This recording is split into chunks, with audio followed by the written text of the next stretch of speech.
नमस्कार प्यारे विद्यार्थियों, मैं आपके साथ डॉक्टर कांतराज पुनिया और ये अपना पॉलिटिकल पॉइंट। आरपीएससी द्वारा आज स्कूल व्याख्याता का सिलेबस जारी कर दिया गया और जिसमें राजनीति विज्ञान से संबंधित टॉपिक बहुत कुछ बदले और फर्स्ट पेपर में भी बहुत कुछ बदला। जो बदलाव आए वो बहुत ज़रूरी भी थे और समय अनुकूल भी थे और आज के पैटर्न के हिसाब से भी थी। मैं ये मानता हूं कि विद्यार्थी को तैयारी करते समय कुछ सावधानियों में सबसे महत्वपूर्ण बात यह है कि वो अपने सिलेबस को बहुत अच्छी तरीके से पढ़ें और एक बार नहीं बल्कि 3, 4, 5, 6 बार सिलेबस को पढ़ें जो आरपीएससी ने जारी किया है और उस टॉपिक को अच्छी तरीके से पढ़ें, क्योंकि सवाल आपको अच्छी तरीके से पता है, टॉपिक से बाहर नहीं आते। तो आज मैं जो आरपीएससी के द्वारा सिलेबस जारी किया गया है उससे रिलेटेड कुछ बातें, कुछ सावधानियां, कुछ महत्वपूर्ण जो चेंजेज है उस पर बात करने आया हूं और बहुत अच्छी तरीके से अपनी नोटबुक में इसकी एंट्री करनी भी है आपको कि पढ़ने में किस किस बातों का अच्छी तरीके से ध्यान रखना है। फर्स्ट पेपर जो आपका है उसके अंदर हिस्ट्री एक टॉपिक है। हिस्ट्री में पूरे तरीके से इंडियन पूरी पॉलिटिक्स आ गई है, मेंटल एबिलिटी है, स्टैटिक्स है, मैथ है और भाषा में हिंदी और इंग्लिश, और साथ में करंट और करंट में इंटरनेशनल पॉलिटिक्स है। General science, education psychology, education management, education scenario in Rajasthan, खासतौर से एससीईआरटी है, माध्यमिक शिक्षा बोर्ड है, आईएएससी है, डाइट है, ओपन स्कूल्स है, न्यू एजुकेशन पॉलिसी बहुत इंपॉर्टेंट है जो मेरे ख्याल से सेकंड पेपर का भी बहुत इंपॉर्टेंट टॉपिक है और इसमें भी है, दोनों जगह है। और न्यू एजुकेशन पॉलिसी और आरटीई दो ऐसे टॉपिक है, मैं आपको बता दूं, जिससे कम से कम 4 सवाल आएंगे। न्यू एजुकेशन पॉलिसी के 5 वर्ष पूरे हो गए, 2020 में आई, 2025 हो गए और सरकार खासतौर से इसको लेकर जो परिवर्तन हुए हैं उनको लेकर जो चेंजेज आए हैं एजुकेशन के अंदर, वो क्या चेंजेज आए हैं इसको लेकर बहुत संवेदनशील तरीके से काम कर रही है। तो आपको ये बहुत अच्छे से पढ़ना पड़ेगा। यहां मैं आपको समझा रहा हूं तो केवल आप सिलेबस को समझने के लिए मत रहिए, कुछ चीजें नोट कर लीजिए कि यहां जोर किस पर है और जिस पर ज्यादा जोर है वो बहुत अच्छी तरीके से आपको समझना है। तो एनईपी एंड आरटीई बहुत इंपॉर्टेंट है। बाकी तो देखो जिस सवाल जिस हिसाब से मैनेजमेंट है उसे आएगा। पॉलिटिकल साइंस में क्या है, सबसे अच्छी बात यह, फर्स्ट पेपर जो है आरपीएससी का जो स्कूल लेक्चर के अंदर जो फर्स्ट पेपर है, फर्स्ट पेपर में पॉलिटिक्स बहुत इंपॉर्टेंट रोल है और मैं आपको बहुत अच्छी तरीके से विद्यार्थियों को कहता हूं कि राजनीति विज्ञान यदि आप ढंग से नहीं पढ़ेंगे तो भले ही आप सेकंड ग्रेड दे रहे हैं, भले कोई एग्जाम दे रहे हैं, आप पास नहीं कर सकते। सेकंड ग्रेड के पेपर हुए 30 सवाल 100 में से पॉलिटिकल साइंस के थे फर्स्ट पेपर में, भले आप मैथ के स्टूडेंट है, भले साइंस के स्टूडेंट है। और पॉलिटिकल साइंस के सवाल कैसे आते हैं आप अच्छी तरीके से जानते हैं। दावा कितना भी कर लो, कोई भी सवाल कैसे बने जाते हैं, और जो मेरे से स्टूडेंट पढ़ रहे हैं उसे पता है कि मुझे कई बार स्टूडेंट कहते हैं इतनी डेप्थ में पढ़ाते हो साहब, इतने अच्छी आप हर बात पर आप बात करते हैं। मैंने कहा जरूरी है, यदि आप डेप्थ में नहीं पढ़ेंगे और पॉलिटिकल साइंस को डेप्थ में नहीं पढ़ेंगे तो काम चलेगा नहीं। बाकी कितने भी सब्जेक्ट पढ़ लो, मैं आपको दावे के साथ कहता हूं राजनीति विज्ञान आपको बहुत बढ़िया करनी पड़ेगी, बहुत बढ़िया करनी पड़ेगी और डेप्थ में पढ़ना पड़ेगा। हार्ट है, डेमोक्रेसी एक हमारा डेमोक्रेटिक देश है और इसके अंदर हम अच्छी तरीके से नहीं पढ़ेंगे तो क्या करेंगे। इसमें खास बात यह है कि एक्ट ऑफ 1935 जो आप जानते हैं कि भारत के संविधान का एक तरीके से एक पूर्वाधार है, पूरी तरीके से यहां से 2/3 पार्ट वो का वो कॉन्स्टिट्यूशन में आया। तो एक तो ही है कॉन्स्टिट्यूशनल असेंबली, बड़े गहरे सवाल आते हैं, हर सत्र से सवाल आते हैं और हर बात डिस्कस को देखना होता है। संविधान की विशेषताओं से रिलेटेड आपको सवाल पूछे जाएंगे इसके अंदर, और इसके साथ विद्यार्थियों आपको फंडामेंटल राइट्स वगैरह, ड्यूटी, डायरेक्टिव प्रिंसिपल्स नहीं पढ़ने। उसके बाद आपको पढ़ना है सेंट्रल गवर्नमेंट यानी कार्यपालिका, संघ की हमारी कार्यपालिका, संसद और न्यायपालिका। ये ऐसे पहले भी थे, इसमें कोई चेंजेस इतना बड़ा है ऐसी कोई बात नहीं है। मगर कार्यपालिका, संसद और न्यायपालिका ये तीनों बहुत अच्छे से आपको देखने होंगे। इसके साथ कमीशंस में एक तो इलेक्शन कमीशन ऑफ इंडिया, जिसको आप कहते हैं लोकतंत्र की संरक्षक संस्था है, पढ़ना है। मेरिट पद्धति की संरक्षक संस्था यूपीएससी, बहुत बढ़िया तरीके से आपको यूपीएससी तैयार करनी पड़ेगी। और साथ में पंचायती राज और नगर पालिका, पंचायती राज और नगर पालिकाएं, ये दोनों ही आपको तैयार करने पड़ेंगे। और बहुत डेप्थ में यहां से सवाल आएगा, बहुत डेप्थ में। और वो भी मैं बता दूं आपको, राजस्थान पंचायती राज अधिनियम 1994 या 2009 के एक्ट से ये सवाल डायरेक्ट पूछे जाएंगे और आपको बहुत अच्छे से ध्यान रखना पड़ेगा। नेशनल ह्यूमन राइट कमीशन, यहां भी आप इससे ज्यादा कुछ नहीं आएगा। वुमेन कमीशन, महिला आयोग आपके सिलेबस में है। सीवीसी, सेंट्रल विजिलेंस कमिश्नर जो है उसका पूछेंगे। नेशनल ग्रीन ट्रिब्यूनल एनजीटी जो है उसका पूछेंगे। और एनसीपीसीआर जो आपने पढ़ा है बहुत अच्छी तरीके से, एनसीपीसीआर ये national commission for protection for child right जो है, जो बच्चों के बाल अधिकार संरक्षण खासतौर से उनके लिए है, बच्चों के लिए जो कानून बना हुआ है एनसीपीसीआर, इसके सवाल आपसे पूछे जाएंगे। तो ये तो आपको कमीशन पढ़ने हैं बहुत अच्छी तरीके से। देखो सिलेबस में ध्यान रखो, एनजीटी पढ़ लिया, सीवीसी पढ़ लिया, मानवाधिकार, woman, NCPCR, election commission, UPSC, यही है। बाकी पंचायती राज, कार्यपालिका, व्यवस्थापिका, न्यायपालिका, असेंबली और 1935 का एक्ट। मैं इसके लिए एक अलग से पॉलिटिकल पॉइंट ऐप पर एक कोर्स डाल दूंगा, 1-2 दिन में ही आपका जो बाकी टॉपिक रहेंगे जो कमीशंस वगैरह उनको छोड़कर बाकी पूरा कोर्स में डाल दूंगा। और स्टेट पॉलिटिक्स का भी कुछ टॉपिक डाल दूंगा, ध्यान रखने लायक जो चीजें हैं, बाकी की जरूरत नहीं है। और ये चीजें आप यदि पढ़ लेंगे तो मैं आपको बता दूं, कहीं पर भी आपको और जाने की जरूरत नहीं है। मेरे से नहीं आपको दावा है तो आप पेपर देख लीजिए और मेरी क्लासेस देख लीजिए, पुराने जो पेपर हुए हैं उसको देख लीजिए, ये मेरे कारण नहीं है। आप क्लासेज ओपन है पॉलिटिकल पॉइंट पर, वहां जाकर देखेंगे तो पता चल जाएगा कैसे पढ़ाया जाता है, पढ़ाया कैसे जाता है, ये भी बहुत जरूरी है। लोगों को पता नहीं क्या हो चुका है, सिर्फ आते हैं आज ये अपन ये पढ़ लेते हैं, आज ये पढ़ लेते हैं, ऐसे नहीं चलता है। बहुत बहुत डेप्थ में और बहुत अच्छी तरीके से पैटर्न समझकर पढ़ाना होता है। आज हम 5G पार कर रहे हैं और आप अभी भी आप 2G की बात करेंगे तो काम चलेगा नहीं। सेकंड जनरेशन नहीं, हम 5G है ना, 5th जनरेशन चल रहे हैं मोबाइल टेक्नोलॉजी की। तो ये तो फर्स्ट पेपर की पॉलिटिक्स की बात थी। सेकंड पेपर, बहुत जरूरी बात पॉलिटिकल साइंस का। सेकंड पेपर में मैं जो बात करने वाला हूं वो केवल पॉलिटिकल साइंस की बात करूंगा, बाकी की नहीं करूंगा, है ना, कोई मतलब नहीं है। और ना मुझे उससे जानकारी भी है और ना मैं उसके बारे में ज्यादा डेप्थ में बात करने की स्थिति में भी रहता। पॉलिटिकल साइंस पढ़ने वाले विद्यार्थियों को मैं कहता हूं कि अवधारणात्मक सब्जेक्ट है, समझ सकते हैं इसे, रटने की कहीं जरूरत नहीं है। और यदि कहीं आप पॉलिटिकल साइंस को रटने की जरूरत करते हैं, यदि लगता है, तो आप पॉलिटिकल साइंस पढ़िए मत, और कोई रटाता है तो भी मत पढ़िए। कई लोग तो स्लाइड लगाकर पढ़ाते हैं, मुझे समझ में नहीं आ रहा, तुम खुद ही पढ़कर पढ़ा रहा है यार, क्या बात कर रहा है। 5th के स्टूडेंट को क्या वाचन करवा रहा है, क्या वाचन करते हैं, वाचन वाचन नहीं, समझ, अंडरस्टैंडिंग एक लगना चाहिए कि हाँ ये वास्तव में ये है। इसमें क्या चेंजेस है वो बहुत समझना जरूरी है। सबसे पहले पॉलिटिकल साइंस पढ़ने वाले विद्यार्थी को ध्यान रखना चाहिए कि सबसे पहले थिंकर पढ़ना चाहिए, सबसे पहले। उसके बाद विद्यार्थियों कॉन्सेप्ट पढ़ने चाहिए, अवधारणाएं पढ़नी चाहिए, और उसके बाद उसे थ्योरी पढ़नी चाहिए। ये मैं आपको रोज कहता हूं। कई बार स्टूडेंट कहते हैं पढ़ाने का सब तरीका पढ़ने का क्या हो। सबसे जरूरी बेसिक थॉट यह है कि सबसे पहले थिंकर पढ़ो, फिर कॉन्सेप्ट पढ़ो, फिर थ्योरी पढ़ो। इंडियन मर्जी आए वैसे पढ़ो, कोई फर्क नहीं पड़ता, क्योंकि वो स्वतंत्र तरीके से काम करते हैं। परंतु आप यदि पॉलिटिकल साइंस पढ़ना चाहते हैं तो यह तरीका आपको रखना पड़ेगा अन्यथा काम नहीं चलेगा, ये ध्यान रखना। अब थिंकर के अंदर विद्यार्थियों, जो इंडियन थिंकर है उसमें हमारे 6 थिंकर हुआ करते थे, और कौटिल्य था, गांधी थे, अरविंदो थे, अंबेडकर थे, नेहरू थे और लोहिया थे।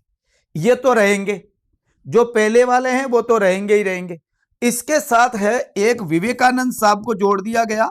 मैंने विवेकानंद का यूट्यूब पे एक वीडियो भी डाला था, मैंने कहा था कि आप विवेकानंद ध्यान रखो, बहुत बढ़िया विवेकानंद का, ये तो होना ही चाहिए था, बिना विवेकानंद के तो यूथ कुछ है ही। युवा दिवस भी अपन यहां मनाते हैं। और बाल गंगाधर तिलक,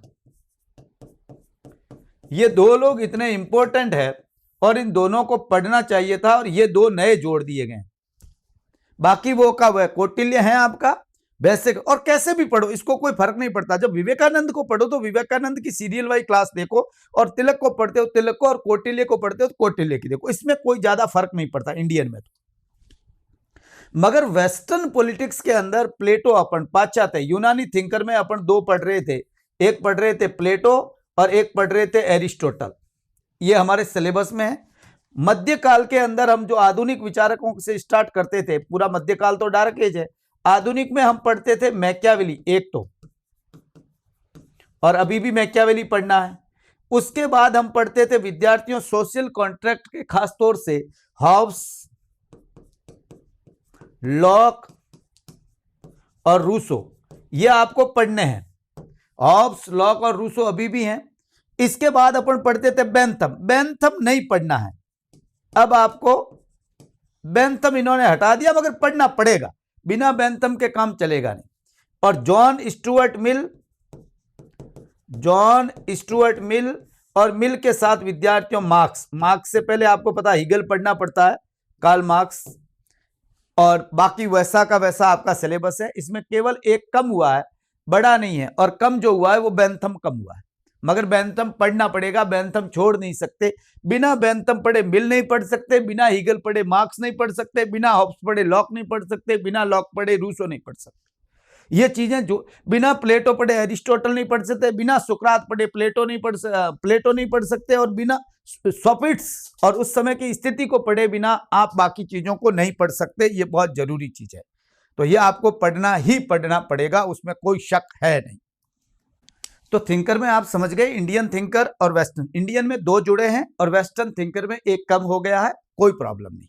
उसके बाद विद्यार्थियों बात रहती है कॉन्सेप्ट की, कॉन्सेप्ट कैसे पढ़ें, ये बहुत जरूरी बात है। और मैं कई बार स्टूडेंट को कहता हूं कि कॉन्सेप्ट ढंग से पढ़ना, बिना काम चलेगा नहीं।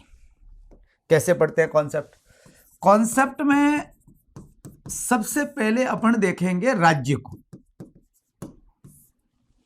इसमें ये कॉन्सेप्ट के साथ मैं इसलिए ले रहा हूं कि राज्य आपके सिलेबस में है। इसकी प्रकृति, राज्य की प्रकृति क्या है, राज्य के कार्य क्या है, और फ्यूचर में राज्य क्या है, यानी भविष्य क्या है राज्य का, इस पूरी ग्लोबलाइजेशन तक आजकल जो है स्टेट, इसकी बातें अपन करेंगे विथ आइडियोलॉजी। उदारवादी क्या सोचते हैं, मार्क्सवादी क्या सोच रहे हैं, अनुदारवादी क्या सोच रहे हैं, आदर्शवादी क्या सोचते हैं, ये बहुत जरूरी चीज है और पढ़ना। उसके साथ हम पढ़ेंगे, एक पढ़ेंगे राष्ट्रवाद, ये नया जोड़ा है आपके, पहले नहीं था।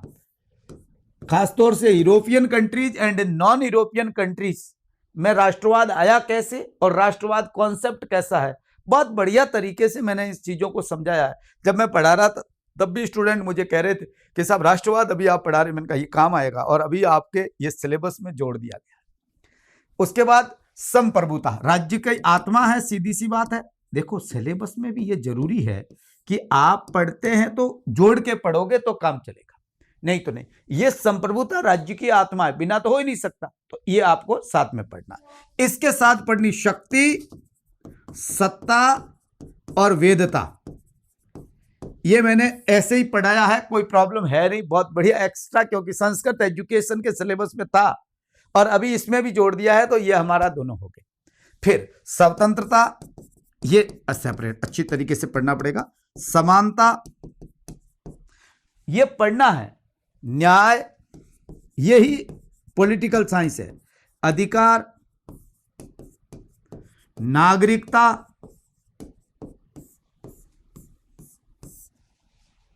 एक एक अच्छी तरीके से आपको इन चीजों को पढ़ना। ये कॉन्सेप्ट बहुत बढ़िया तरीके से, पहले ये, फिर ये, फिर ये, फिर ये, फिर जैसी क्लास मैंने डाल रखी है वैसा ही पढ़ना है, और ये आपको बहुत अच्छे तरीके से ध्यान रखना है। कॉन्सेप्ट पढ़िए, कॉन्सेप्ट के बाद थ्योरी पढ़िए, बहुत जरूर। क्योंकि देखो कई लोग क्या पहली क्लास ही कहते हैं राजनीतिक सिद्धांत क्या है, अरे पहले ये तो पढ़ाओ कि शुरुआत कहां से हुई, सोचा कैसे जाता है, और फिर थ्योरी क्या है। लास्ट में हमारी बात रही थ्योरी की। इसमें बहुत सारे चेंजेज आए, आपने देखे हैं तो, है ना।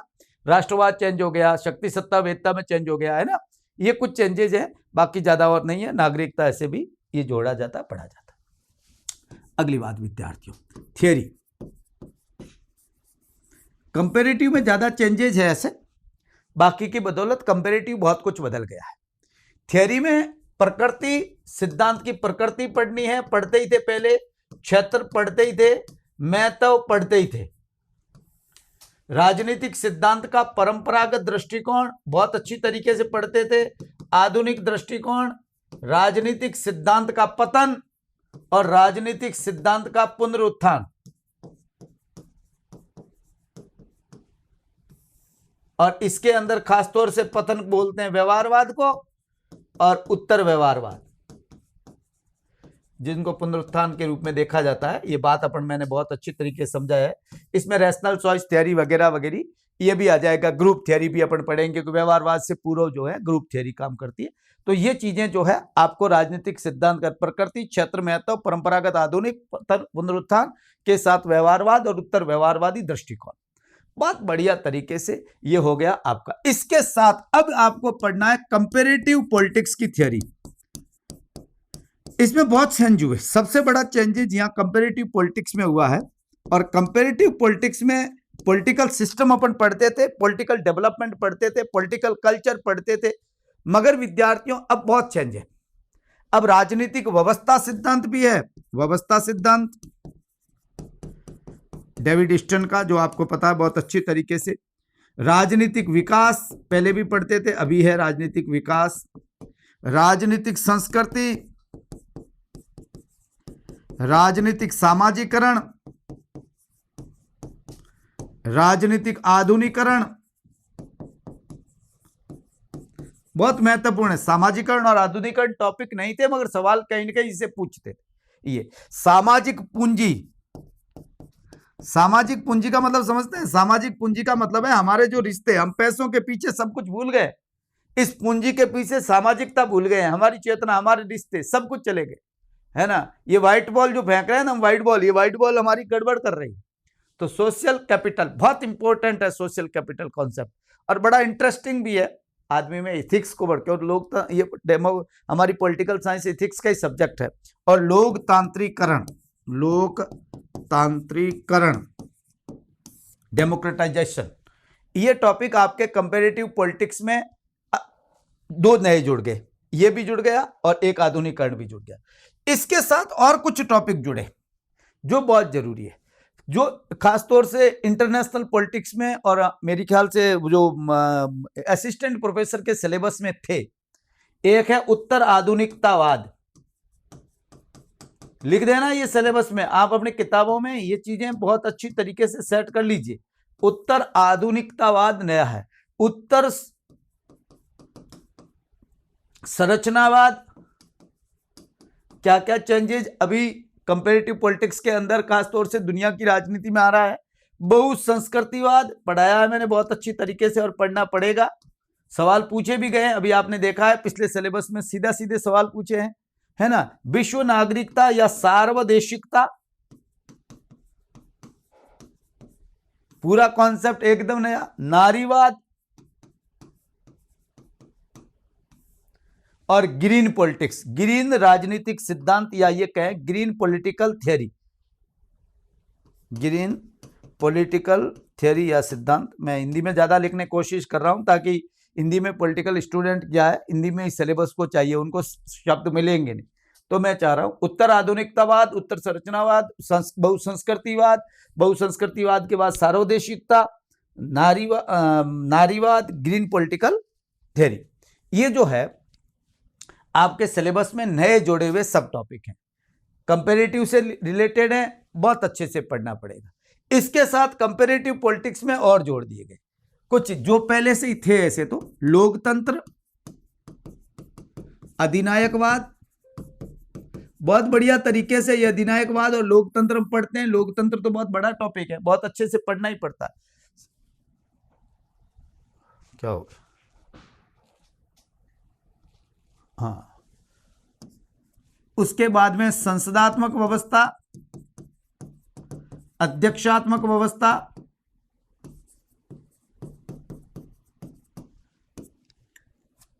एकात्मक यूनिटरी एंड फेडरल, संघात्मक।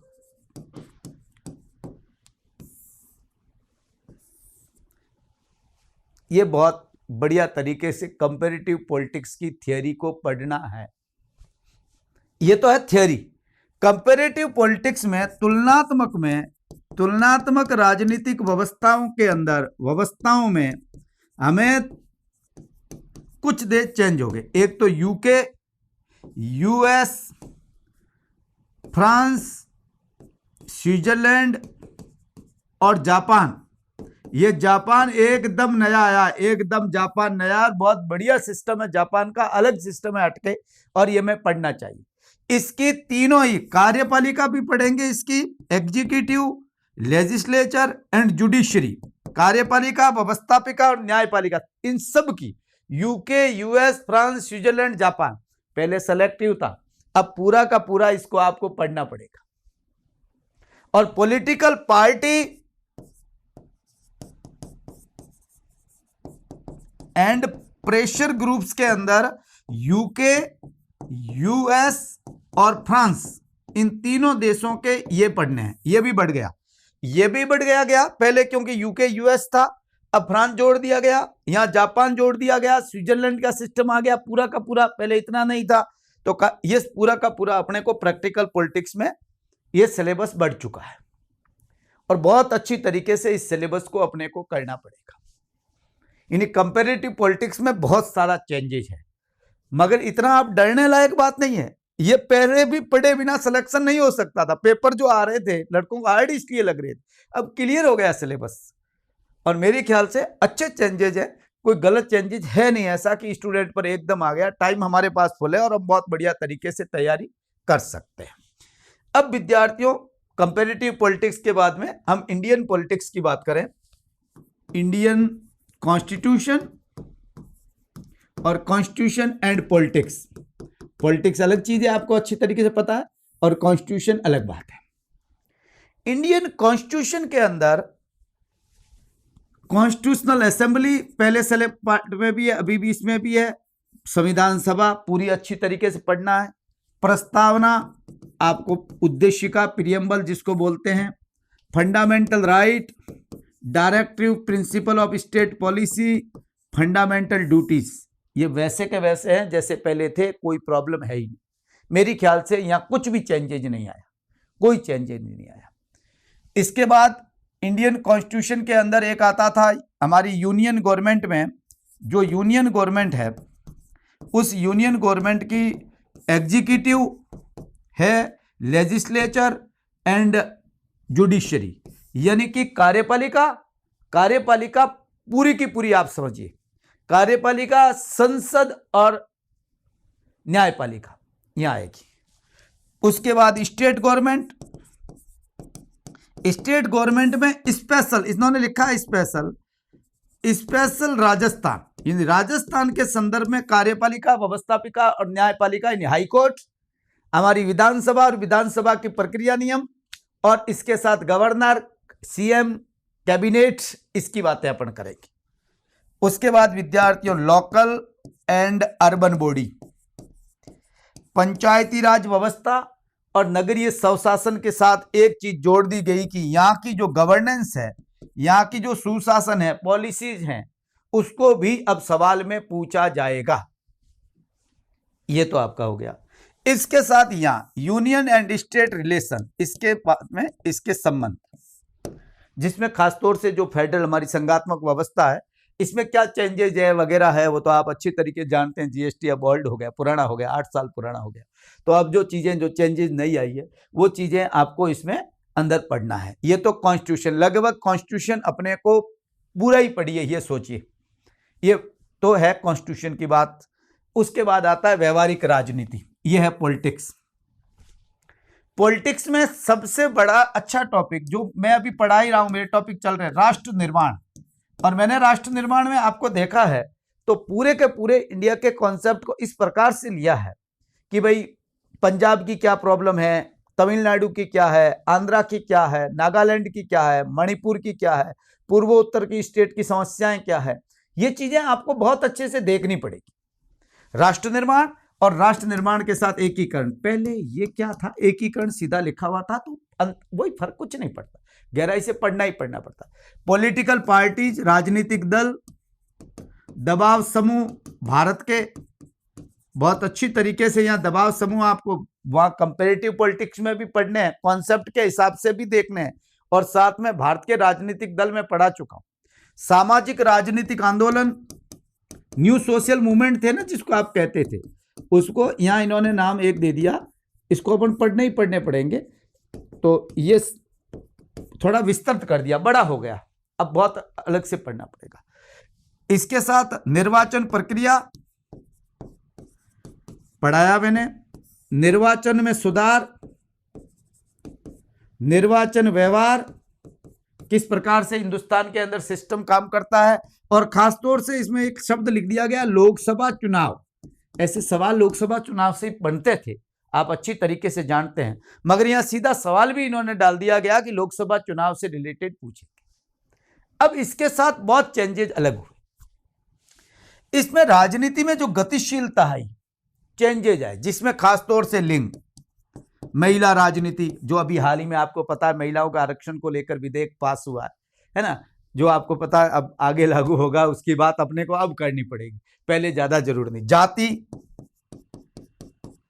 बहुत बढ़िया तरीके से भारतीय राजनीति में जाति की भूमिका, खासतौर से रजनी कोठारी वगैरह का, इनकी बात में मेरी क्लास हो रखी है, बहुत अच्छी तरीके से नोट्स भी शेयर कर चुका हूं, ग्रुप में पढ़े देख सकते हैं, ये कुछ ज्यादा चेंज नहीं। दल व्यवस्था के अंदर, पॉलिटिकल इस पार्टीज के अंदर क्या परिवर्तन आए हैं, दल व्यवस्था में क्या चेंजेज आजकल चल रहे हैं आपको पता है, जिसमें मिलीजुली सरकारें हैं, गठबंधन सरकारें हैं, कैसे काम करती है।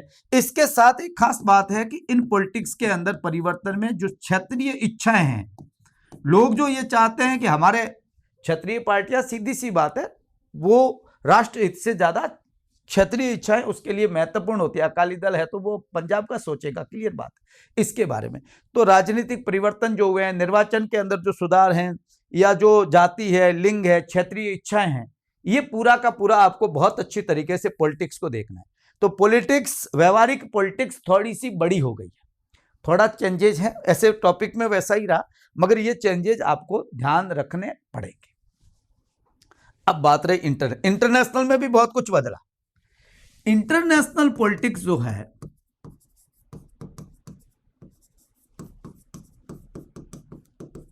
इसके अंदर थियरी भी बदली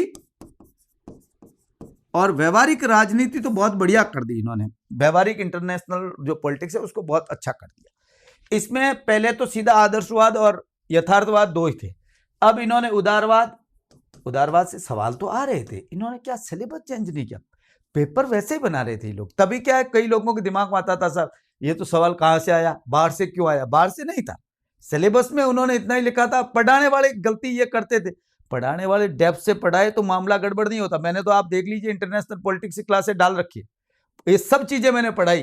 क्यों पढ़ाई कि अच्छी, ये नहीं पढ़ा होगा तो आप इंटरनेशनल पॉलिटिक्स पढ़ाओगे कैसे।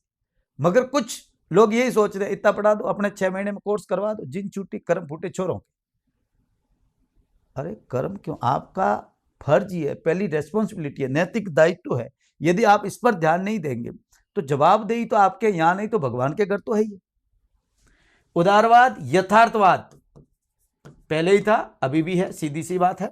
इसमें कुछ संस्थावाद मैंने बहुत अच्छी तरीके से पढ़ाया है और पढ़ना है अपने को। पर्यावरणवाद, ऐसे ये आपको अच्छी तरीके से पता हो तो मैं आपको बता दूं, असिस्टेंट प्रोफेसर के सिलेबस में ही है। और उत्तर उपनिवेशवाद, जो विकासशील देशों की खासतौर से पॉलिटिक्स है, जिसको वर्ल्ड पॉलिटिकल सिस्टम बोलते हैं, आपको वॉलस्टनक्राफ्ट वगैरह जो बातें हैं, इसकी अपन बहुत, ये थोड़ी सी चीजों को अपने को देखना पड़ेगा। थर्ड वर्ल्ड पॉलिटिक्स जो हैं, चेंजेस, जो उत्तर उपनिवेशवाद, इसको अपन देखेंगे। इसके साथ है विद्यार्थियों रचनावाद, या कह दें हाँ, रचनावादी शब्द सही है, रचनावाद। रचनावाद का मतलब यह है, पहचान की राजनीति है, जो राजनीति के अंदर खासतौर से विचार, विश्वास, चेतना, अंतर्राष्ट्रीय राजनीति में जो अराजकता की स्थिति, सिस्टम तो काम करता नहीं, इंटरनेशनल पॉलिटिकल सिस्टम नहीं है वहां, सिस्टम काम, पॉलिटिकल सिस्टम काम नहीं करता, इसलिए अराजकता है। तो वहां जो इंटरनेशनल पॉलिटिक्स के बारे में लोगों की क्या चेतना, विचार, विश्वास क्या है ना, आइडेंटिटी पॉलिटिक्स जो है, ये इसमें ये सिलेबस में आ गए। ये पूरी की पूरी थियरी जो है इंटरनेशनल पॉलिटिक्स में क्लियर हो गई है, पहले ऐसे था। ऑर्गेनाइजेशन दूसरा, इसके अंदर अपन ऑर्गेनाइजेशन पढ़ेंगे। ऑर्गेनाइजेशन में यूएनओ बहुत डेप्थ में पढ़ना है, पहले ही था। ईयू यूरोपियन यूनियन पहले भी था। G07 एंड G20 विकसित देश और विकासशील देशों का समूह, क्लियर बात है। नाटो, ब्रिक्स कंट्रीज 10 हो गए, अब देश 5 नहीं रहे। इसके साथ उन्होंने कुछ किए, ब्रेटन वुड्स सिस्टम, जिसके अंदर वर्ल्ड बैंक और WTO जो हैं, इसकी बात, ब्रेटन वुड्स सिस्टम से ही WTO, वर्ल्ड बैंक, IMF वगैरह ये स्टेब्लिश हुए, आपको अच्छी तरीके से पता है ना, जो एग्रीमेंट के तहत जो कुछ हुआ वो चीजें, गेट हुआ था, बाद में WTO बन गया, ये बातें अपन करेंगे, तब बात करेंगे। इसके साथ विद्यार्थियों, ये तो WTO, वर्ल्ड बैंक, मैंने ये ब्रेटन वुड्स व्यवस्था एक तरह से पॉलिटिक्स का हिस्सा है, मगर मैंने ऑर्गेनाइजेशन के अंदर इसलिए डाला है कि ये पढ़ते हैं तब अपन ये पढ़ पाते हैं, अन्यथा ये अपन पढ़ नहीं पाते हैं, इसलिए, है ना। बाकी इसके बाद कोल्ड वार, ये पॉलिटिक्स है, ये इंटरनेशनल पॉलिटिक्स, ये इंटरनेशनल ऑर्गेनाइजेशन, ये इंटरनेशनल थियरी। कोल्ड वार, शीत युद्ध, बहुत बढ़िया तरीके से पढ़ना पड़ेगा। शीत युद्ध के बाद में US प्रभुत्व, अमेरिका की जो हेजिमनी है, भू राजनीति, जियोपॉलिटिक्स, बहुत बढ़िया तरीके से जियोपॉलिटिक्स को अपन देखना पड़ेगा, ऐसे पहले भी सवाल इससे आते थे। आतंकवाद और काउंटर आतंकवाद, आतंकवाद के विरोध में क्या कर रहे हैं आप, न्यूक्लियर, खासतौर से जो प्रोलिफरेशन है, परमाणु निशस्त्रीकरण, ये परमाणु निशस्त्रीकरण एक सिलेबस का हिस्सा है, हमें पढ़ना है बहुत अच्छी तरीके से, पहले भी था। वैश्वीकरण, जैसे ये वैश्वीकरण जब अपन यहां पढ़ते हैं तब ये अपना ब्रेटन वुड्स, WTO से ही वैश्वीकरण की तरफ ये चीजें सब, ये LPG जिसको कहते हैं, लिबरलाइजेशन, क्लियर बात है, प्राइवेटाइजेशन, क्लियर बात है यहाँ होते होते, और वो हो गया ग्लोबलाइजेशन, ये LPG कॉन्सेप्ट कहते हैं। पूरा का पूरा इंटरनेशनल पॉलिटिक्स का ये हमारे सिलेबस में है। अब इसके साथ, ये पॉलिटिक्स के साथ अपने को पढ़ना है Indian foreign policy, Indian foreign policy, विदेश नीति में पहले से ही क्लियर था, कोई वैसे के वैसे टॉपिक, कुछ चेंजेज के साथ और कुछ नहीं बदला। पड़ोसी, हमारे सब पड़ोसी हमें अच्छी तरीके से पढ़ने पड़ेंगे, सवाल पहले भी आते थे। US, चाइना इस बार लिखा हुआ है, और रसिया के साथ हमारे रिलेशंस, UNO में भारत की क्या भूमिका है, ये अपन पढ़ेंगे। गुट निरपेक्ष आंदोलन, भारत संस्थापक सदस्य, ये पढ़ेंगे। और एक विद्यार्थियों, नेशनल सिक्योरिटी इशू जो है, इसकी अपन बातें, ये नया सिलेबस है। बाकी मेरे ख्याल से ये कोई नया चेंजेज इंडियन फॉरेन पॉलिसी में कोई बड़ी चेंजेज आए हैं, ऐसा कुछ भी नहीं आया है। तो ये चीजें अपने को बहुत अच्छी तरीके से पढ़नी होगी। कितना चेंजेज आया, मेरी ख्याल से चेंज से ज्यादा यह है कि सिलेबस क्लियर हुआ है, सिलेबस में क्या क्या चेंजेज आने चाहिए थे, और पेपर जो बन रहा था कहीं पर भी ये सवाल खड़े नहीं थे। बहुसंस्कृतिवाद से सवाल तो पूछ ही रहे थे, क्लियर बात है, पिछली बार भी सवाल आया आपको अच्छी तरह, उदाहरण इंटरनेशनल पॉलिटिक्स में इन थियरी से सवाल तो पूछ ही रहे थे, मगर नहीं था तो पढ़ाने वाला नहीं पढ़ाता था, स्टूडेंट को हार्ड लगता था। तो बहुत बड़े अच्छे चेंजेज हैं, और मेरा मानना है कि ये चेंजेज हमारे लिए बहुत बढ़िया है। इसी हिसाब से आपको पढ़े, एक तो ये ध्यान रखना है, पढ़ने का तरीका एक फिक्स है, पॉलिटिकल साइंस रटने पर जोर मत दो, समझो, और समझ गए तो मैं आपको बता दूं, पॉलिटिकल साइंस आपको बहुत सिंपल लगेगी, बहुत यूं लगेगा कि ये तो वास्तव में ये पढ़ना चाहिए, इतना आसान सब्जेक्ट है। ये तो लोगों ने ऐसे क्यों पढ़ाने में सही तरीके पढ़ाते ही नहीं हो, उनको अपने खुद को ही वो पासबुक से जो पढ़ाएंगे वो पासबुक पर ही रहेंगे। अब आप मुझे यहां कहेंगे सर किताबें कौन सी लें और लाना चाहे, तो बहुत जल्द मैं इस पर आपको किताबों की भी बात करने आऊंगा कि कौन सी किताब आप पढ़ सकते हैं और कौन से आप यदि और पॉलिटिकल पॉइंट पे आप पढ़ना चाहते हैं तो पॉलिटिकल पॉइंट से जाइए, आप सीधा, क्लियर बात है, प्ले स्टोर से पॉलिटिकल पॉइंट लिखिए, ऐप आ जाएगा, डाउनलोड करिए, डाउनलोड करके उसमें ओपन क्लासेज है, फ्री क्लासेज डाल रखिए, ओपन क्लासेज को बहुत बढ़िया, उसमें मैं ज्यादा चेंज कुछ नहीं करूंगा, बैंथम की क्लासेज हटाऊंगा नहीं, आपको बैंथम वहां पर थोड़ा देख के आगे बढ़ना है, बस आपको ये ध्यान रखना है, हटाऊंगा नहीं। इंडियन पॉलिटी में, इंडियन थिंकर में 2 थिंकर नए आएंगे, बाकी जो इसमें चेंजेज हुए हैं कंपैरेटिव पॉलिटिक्स में वो सब मैं डालूंगा वहां, ये नई क्लासेज आएगी जो चेंजेज आए, बाकी वैसा का वैसा सिलेबस रहेगा, जैसे मैंने डाल रखा है वैसे ही पढ़ाना है, अलग से कुछ भी आपको ध्यान नहीं रखना है। क्लासेज ओपन है मेरी, नोट्स मेरे वहां पर ओपन है, आप बहुत बढ़िया तरीके से उसको देख सकते हैं। ओपन का मतलब है पैसे नहीं देने हैं, खोल के देख लीजिए क्लासेज को, आपको लगता है कि क्लासेज बढ़िया है तो बहुत अच्छे से जुड़ सकते हैं। कोई मैं इसके लिए ना तो फीस बढ़ाने वाला हूं, ना मैं इस पर कोई चेंजेस करने वाला हूं, क्योंकि कई लोग कहेंगे सिलेबस चेंज हो गया फीस बढ़ा देना, ये धंधा है ही नहीं ना, तो मैं ऑफर देता हूं, ना फीस कम करता हूं, ना फीस में बढ़ाता हूं, एक ही फीस रखता हूं। मेरे लिए पहला स्टूडेंट बहुत इंपॉर्टेंट है, और उस स्टूडेंट के कुछ भी ऐसा काम नहीं हो जो पहले स्टूडेंट के हित के विरोध में होगा, यानी ऑफर जैसी चीजें मैं विश्वास ही नहीं करता। बाकी क्लासेस देखिए, अच्छा लगता है जुड़िए, नहीं जुड़ते हैं बोलिए, कोई है नहीं, ऐप तो डिलीट कर दीजिए, दूसरे में चले जाइए, क्या फर्क पड़ता है, पढ़ाते सब है। मगर मैं कहता हूं पढ़ाने का तरीका सही नहीं है, पढ़ाने वाला व्यक्ति यदि सही तरीके से इथिकली नहीं पढ़ा रहा है तो सिलेक्शन मजाक हो जाती है, और फिर क्या है, उनके लिए तो कुछ है नहीं, धंधा है, मगर आपके लिए जिंदगी है। किसी का धंधा है, किसी की जिंदगी है, और दोनों में फर्क जो समझेगा वही समझ सकता है। इसलिए मैं कई बार स्टूडेंट्स को और विद्यार्थी कहता हूं कि भाई बहुत जरूरी बात यह है कि शिक्षक जो है उसके नैतिक दायित्वों का ध्यान रखना उसे बहुत जरूरी है, क्योंकि इल्मिदा समझते हैं तकरीरों से बदलता है जमाना, सियासतें कहती है, राजनेता कहते हैं नारों से बदलता है जमाना, हाकिमों ने फरमाया है हुक्मनामों से बदलता है जमाना, ऑर्डर देने से बदलता है, हुक्मनामों से बदलता है जमाना, कातिबों ने लिखा है कायदों से बदलता है जमाना, पर मिजाज जहां बदलने को ये काफी नहीं होता, नसीहत देने वाले बदले, सीख देने वाले बदले। वो सही बात कहे, वो सच बोले, नसीहत देने वाले बदले तो बदलता है जमाना, ये बहुत जरूरी बात है। थैंक यू विद्यार्थियों, मस्त रहो, खुश रहो और एंजॉय करिए, ऐसा डर और भय जैसी कोई बात नहीं, मस्त सिलेबस है, बढ़िया तरीके से इस सिलेबस को पढ़िए, और मैं मेरे ऐप पर इसकी कॉपी डाल रहा हूं, आप आराम से इसको देख सकते हैं। Thank you.